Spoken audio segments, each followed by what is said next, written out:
I love organizations like CMA that have the same outlook that, we know these people are out there.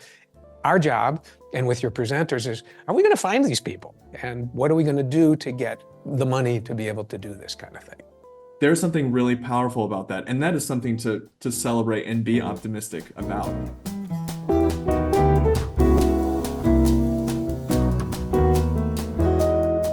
Welcome, and thanks for watching again. My name's Tom Rizzo. I'm the founder and managing director of Plectrum Advisors, a wealth management firm based here in Los Angeles. And I'm very excited today to have a really special guest. His name is Kevin Kwan Loucks, and he is the CEO of Chamber Music America. Many of you are probably familiar with CMA. We're here today to talk to Kevin about what this organization does and how it does it and how it is benefiting chamber musicians of all types. Kevin is a Juilliard-trained pianist. He also has studied entrepreneurship, finance, management, and strategy. He completed his executive education at the Stanford Graduate School of Business, where he studied marketing, innovation, brand management, and digital marketing strategy. So this is a guy of many talents in many areas, and he's a man after my own heart who is embracing all aspects of his talents. And as CEO of CMA, I think he's an amazing asset to this organization. Welcome, Kevin. Thank you so much for being here and for being a guest on Let's Talk. Tom, thank you so much for that warm welcome. It's a pleasure and an honor to be here. Thanks, Kevin. So many of our clients are either members of CMA or are knowledgeable about the organization, but I'm sure that there's much about the organization that people don't know about or are a little bit unclear in terms of how it operates and what it does. Can you give us a little bit of a short synopsis about how the organization came to be and what it does and what you do for them? Since 2021, I've been really privileged to lead this organization, which is really built and dedicated to advancing the small ensemble field. Our mission at CMA is to really support the vibrant community of chamber musicians and ensembles, composers, managers, educators, presenters, and advocates across the country. We aim to nurture the creation and performance and appreciation of chamber music by providing resources, advocacy, and networking opportunities like our national conference.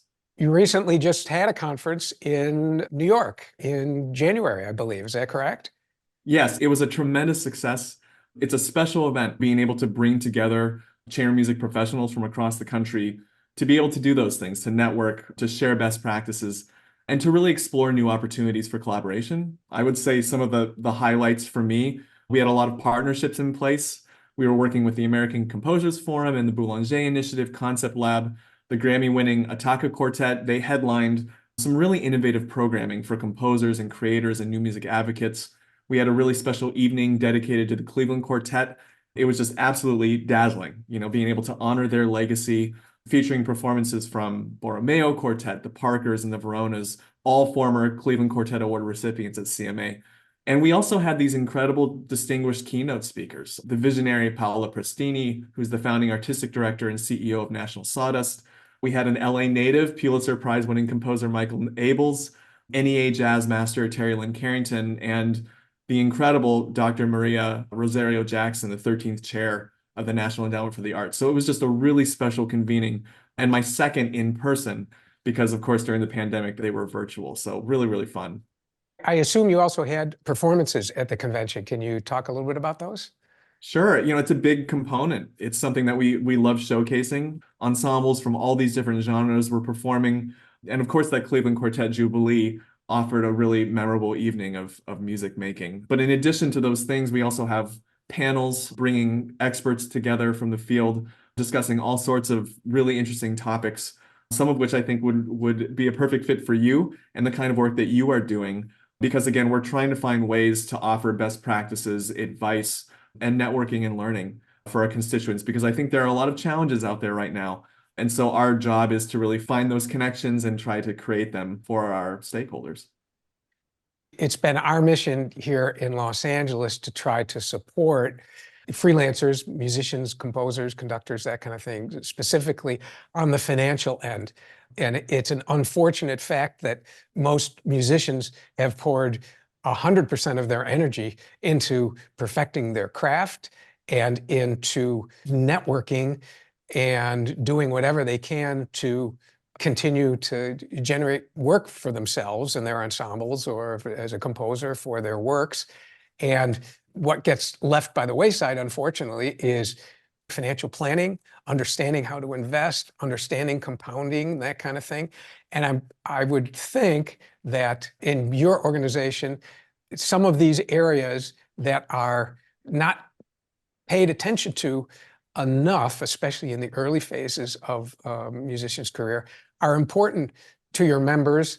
And I would assume that that's part of your mission of CMA, to be able to broaden everybody's vision to say, here's how you curate a successful career. And it has more elements than just becoming incredibly excellent on your instrument. There are other things to think about. I couldn't agree more. And that's one of the reasons I went to business school, right? I mean, I'd finished my master's, I had gotten a doctorate in piano performance, but like so many musicians, you enter the market and you realize that there are suddenly skills and things that you didn't acquire in that conservatory track. And it's a really interesting challenge, but it's also a huge opportunity because firms like yours, organizations like ours, are trying to find ways to make those connections and to create those resources and make them accessible for people. And I think that the conference is a way to do that, but we're really leaning into these kinds of opportunities. We're taking advantage of technology. We're bolstering our professional development offerings, a range of services that weren't really prioritized before. And now we're really focusing on them because we know that there's a need. You know, we're hearing that from the community, we're seeing it industry-wide, as particularly after the pandemic. And the pandemic was its own thing, but there were challenges before that. And I think that post-pandemic now, as the field is trying to recover, a lot of those issues are bigger than they were before. And I think it necessitates these kinds of conversations, this kind of access to resources and expertise that can really help a musician, an ensemble composer, anyone be a little bit more successful. I'd love to hear about the leadership in your organization, the presenters and that kind of thing. What's their role? Talk a little bit about that, about what these people do and what their backgrounds are and how they help the membership. It's great that you mentioned presenters. I think they are one of the most important segments in the entire field. They play this crucial role in our ecosystem. They're curating performances. They're engaging audiences. They are kind of the gate. They're also providing opportunities for artists to showcase their work, everything that they've worked so hard to do. When I consider how they are building revenue streams to further their own goals, you know, so many of those streams include, of course, traditional things like ticket sales, grants, foundation support, sponsorships, and donations, right, to support that kind of programming and to further their own goals. But all of those, every single one of those streams are at risk right now. They're changing. Even though people are returning to the concert hall, they want to hear music, there have been a lot of new preferences that have come up from surveys and from research that's being done.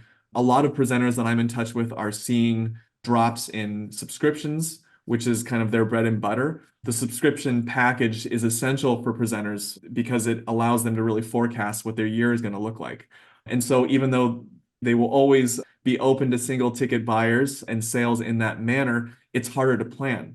And because of that uncertainty, I think that presenters are really in a tough position right now. They're feeling quite vulnerable and really needing to rely on the relationships that they've built in their community to really support them. But I think that there's an opportunity. There's an opportunity for CMA to take on a new role in terms of how we support them. And I think there's an opportunity for organizations like yours to be able to offer services and support in ways that presenters may not have originally thought or been focused on or known that those kinds of support mechanisms were in existence. Our firm is very interested in being able to support the presenters and to offer whatever it is we can, especially on the financial side, in terms of advice on how to plan, advice on how to invest assets that they may have on the sidelines and that kind of thing. And it's essentially what we do for all of our clients. But We have relationships with some artist management firms that we talk about developing relationships and understanding how money works. It's sometimes either misunderstood or not understood at all or not paid attention to. And it ends up being such an important component in terms of progress and success of an individual career. When you use the word chamber music or chamber musician, you think of a classically trained musician, and you think of chamber music meaning one person playing one part without a conductor and a smaller ensemble. But it's significantly broader than just the classical end of things. Do you want to speak a little bit about that and what that's like in the context of Chamber Music America? Yeah, I'm glad you bring this up. We define chamber music similarly to how you just described it, as music for small ensembles with one musician per part, generally without a conductor.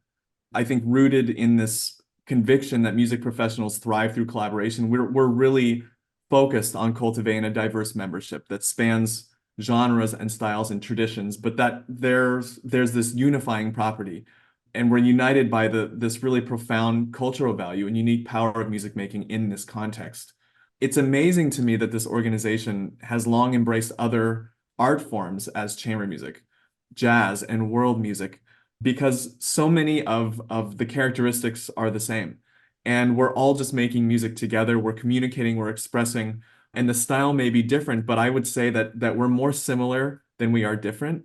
And that's one of the beautiful things about our network and about our membership is that we try to be as inclusive as possible. We know how important it is. And we know again that the challenges that so many ensembles face are not dependent on what genre you represent, right? These challenges are universal. They affect the entire industry. And we believe that together with different perspectives, different lived experiences, that we can problem solve better as a community, that we can tackle these challenges together more creatively. And it just brings a different level of vitality, to the organization when we're able to bring everybody together in this way. So it's been something that I really believe in.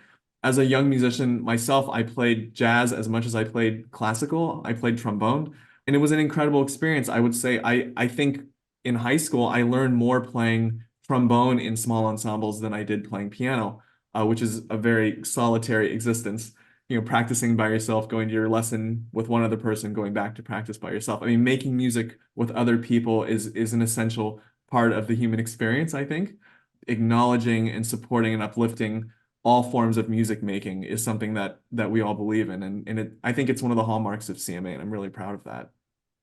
I'm really glad to hear you say that. I have a conviction that the business of classical music, chamber music presentation, and the business of other music presentation, jazz, world music, as you mentioned, there are differences in the audiences, there are differences in the economics, there are differences in how it gets presented. Each one of these can no doubt learn from the other one. The cross-pollination of these genres benefits everybody. Broadway and opera, right? Two seemingly very different worlds, different audiences, different music, but I think about what they can learn from one another, right? I think opera audiences have not come back at the same clip as Broadway. I mean, Broadway shows are completely packed in New York City. They're sold out day after day. And it's oftentimes the same musicians playing at those Broadway shows are classically trained and play at the Met. They play classical music too. And I think that there's so much learning, as you're saying, that can take place between all these different groups and segments. And the genre, it's less about the genre. It's more just about experiencing something, having an artistic experience, a musical experience, having that resonate with you. And that's what music is. That's what music's about. And it's such an incredible force. But I do think about those differences between opera and Broadway, and yet how similar they are. There's so many similarities there. Yeah. And I think they could learn from one another because Broadway is a huge industry and a successful one. I often think about that when I read business publications where the CEO of one company leaves that company and goes to another company that seemingly has nothing to do with what the other company was doing. And he's saying, well, how is that guy going to be valuable to this end, to this company who does something completely different. But the fact is, promotion and development and audience and market share and that kind of thing are really quite separate from the style or the genre of either the business or the music, right? I just love that CMA has a broad concept about this and has its eyes open to what can we learn from what is not traditionally thought of as our core mission here. I would also like to share that our leadership is extremely diverse in background, in thought, and in lived experiences. I mean, from the staff to the board, it is a really dynamic group of people. What's amazing, I think, is you learn from all of them. Everybody has a perspective, everybody has important insight. There was a time, I think, when I wanted or was hoping, it wasn't here at CMA, it was much earlier, where I was hoping that I could gather a group of people that believed in a certain vision and agreed with it, and we all kind of saw the world in the same way. But I quickly realized that in terms of potential, there's a limit, that there's a ceiling there. Because if we're all looking at the same problems in the same way, the possibility for creative solutions becomes different in that dynamic, right? And so I think it's so interesting to have people from different backgrounds and lived experiences. It forces us to open ourselves up to new ideas and perspectives and solutions to challenges that we're facing. And again, many of these challenges are feeling universal at this point.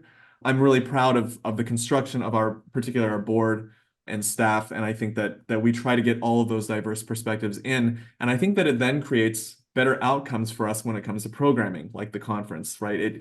We have these new ideas and people saying, hey, what if we included this, or what if we explored that? And suddenly it feels a lot more vibrant, and we're starting to see that a lot more in our programming, and it'll definitely be present in our next conference too. Diversity benefits everybody, right? At the high end to the low end, right? It's always a good thing. Talk a little bit about the future here, the challenges of the general business climate, the general artistic climate. Where do you see the challenges coming in the next 3 to 10 years here? It's interesting. There are a lot. I want to touch on something that you mentioned, and it is your wheelhouse. It's your expertise, and it's financial management. I don't know how we would summarize 2023. I think it was a year of resilience in the face of headwinds with interest rates and with war, with everything that's happening in the world. And I think that there were a lot of surprises when it came to projections and what people were expecting. I don't know what your feelings are about this next year, but I mean, I'm hearing that there could be a bearish views, coming into the year with aggressive rate hike schedules and these sorts of things. And a lot of different strategies emerge.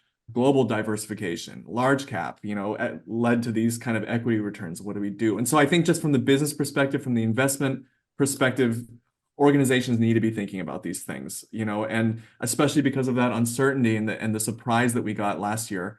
Presenters in particular, I think, can really take advantage of this if they have the right partners, to help position them. That's partly our job. I know it's your job too, but that's something that I think we don't talk about a lot. But it's an important thing because it's something we're actively thinking about when it comes to challenges. And I think industry-wide funding cuts, declining audience engagement, and really a push towards adapting to technological advancements, I think that those things are kind of at the forefront, at least from where I sit. I think the pandemic presented really obvious, unprecedented challenges like these concert cancellations and real financial uncertainty. But there were issues before. And I think that those issues are now a little bit more glaring. But when you factor in financial uncertainty, particularly around funding cuts, things are feeling a little bit more vulnerable. And so I think that it's really important to have the right partners in place, the right network in place, the right support systems in place to be able to kind of fend off these uncertainties. I am always optimistic about the long term. I have great faith in human resilience and in human innovation in the long term. In the shorter term, it's very difficult to know what's going to happen.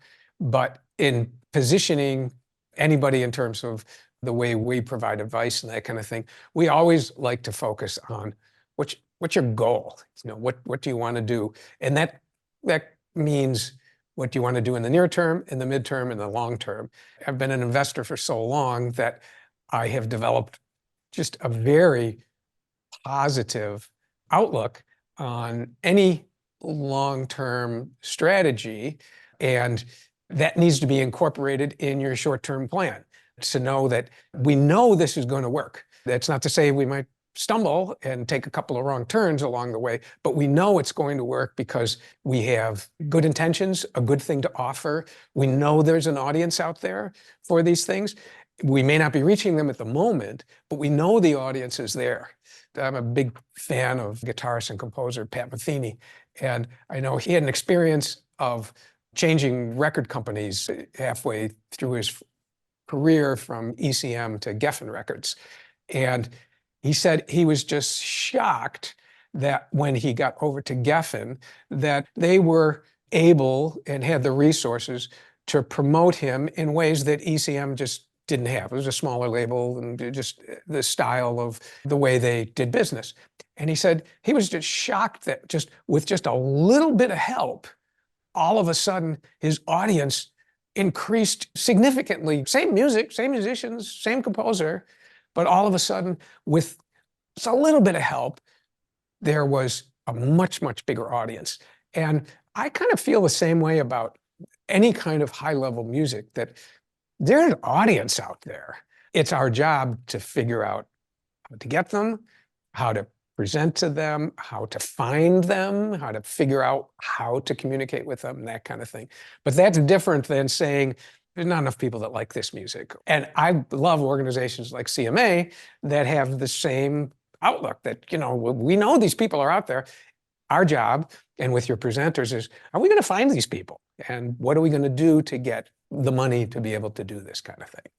So many great words of wisdom in there. I mean, I think one thing you touched on is planning outlooks and being optimistic. I mean, I'm very optimistic as well, particularly long term. And I would say, just as a trained musician, something that we are not asked very often really are, what are your goals in the short, mid, and long term? We can think kind of, oh, I want this great concert career, I'd love a teaching job. That's kind of the blanket answer. But if you start to dig into that with someone like you, or with a different kind of partner that may be seeing the world a little bit differently, like we were talking about earlier, suddenly you start to realize, oh, maybe like I haven't really considered this in this way, right? And maybe there's something else I can do, and I haven't really thought too far out. I think that the industry is so challenged because we're so focused on the short term, getting the next concert, getting this next season planned. These sorts of challenges just are right in front of us. We're understaffed. We don't have a lot of capacity. We're wearing a lot of different hats. And I think that stress feels like it compounds. And so there's something that's tough about being able to take a step back, kind of stand out on the balcony, look over everything, and then to make really good plans and develop strategies with partners for the long term. And what I'm hearing from you is that is the kind of work that you do. It's the kind of work that we believe in also with our partners and stakeholders. And that's why we're also optimistic, and I think CMA is going through a real transformation right now. We're trying to really assess the needs of the field, and we're trying to respond appropriately. And that those changes can be hard because we're so used to doing something a certain way. But again, that diversity of thought, those different perspectives, those new kinds of partners that are there, you're trying to reach the same goal, but they have a different way of looking at it. All of those things can contribute to a really robust strategy. Something that is different and unique, different from your competitors, and tailored to you and your needs, your organization's needs, your ensemble's needs, whatever it is.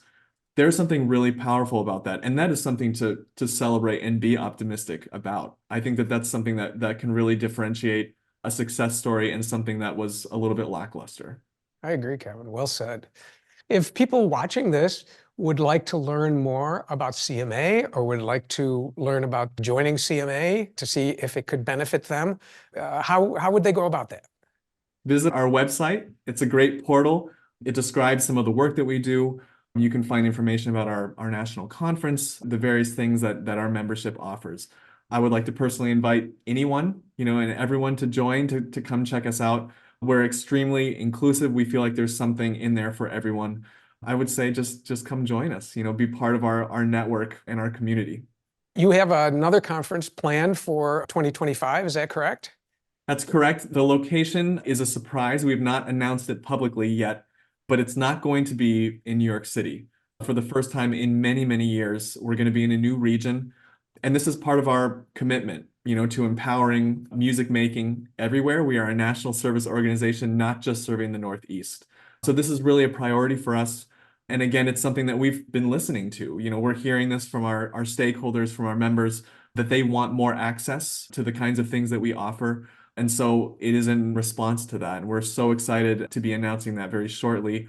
We hope that you'll come out and be part of it. I'm looking forward to that, especially if it's not in New York in the middle of January. Yes. As a committed Californian now. Well, Kevin, this has just been really enlightening.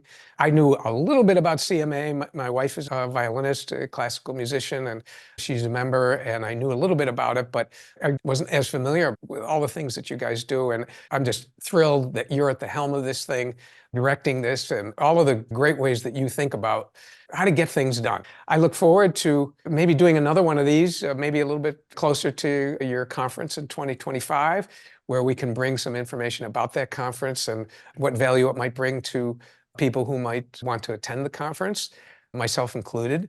Thanks for taking the time today to chat with me and shed some light on these organizations.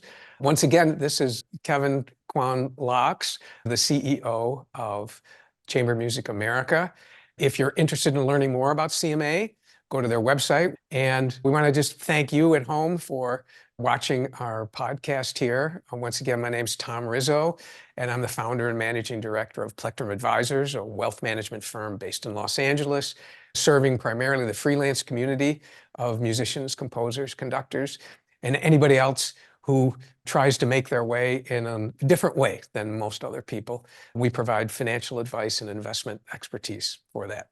So thanks at home for watching. Thank you again, Kevin, for being such a gracious and entertaining guest. We have many more guests lined up for our future podcasts. We'll be sure to let you know when they're happening. Hope to see you again next time. Thanks.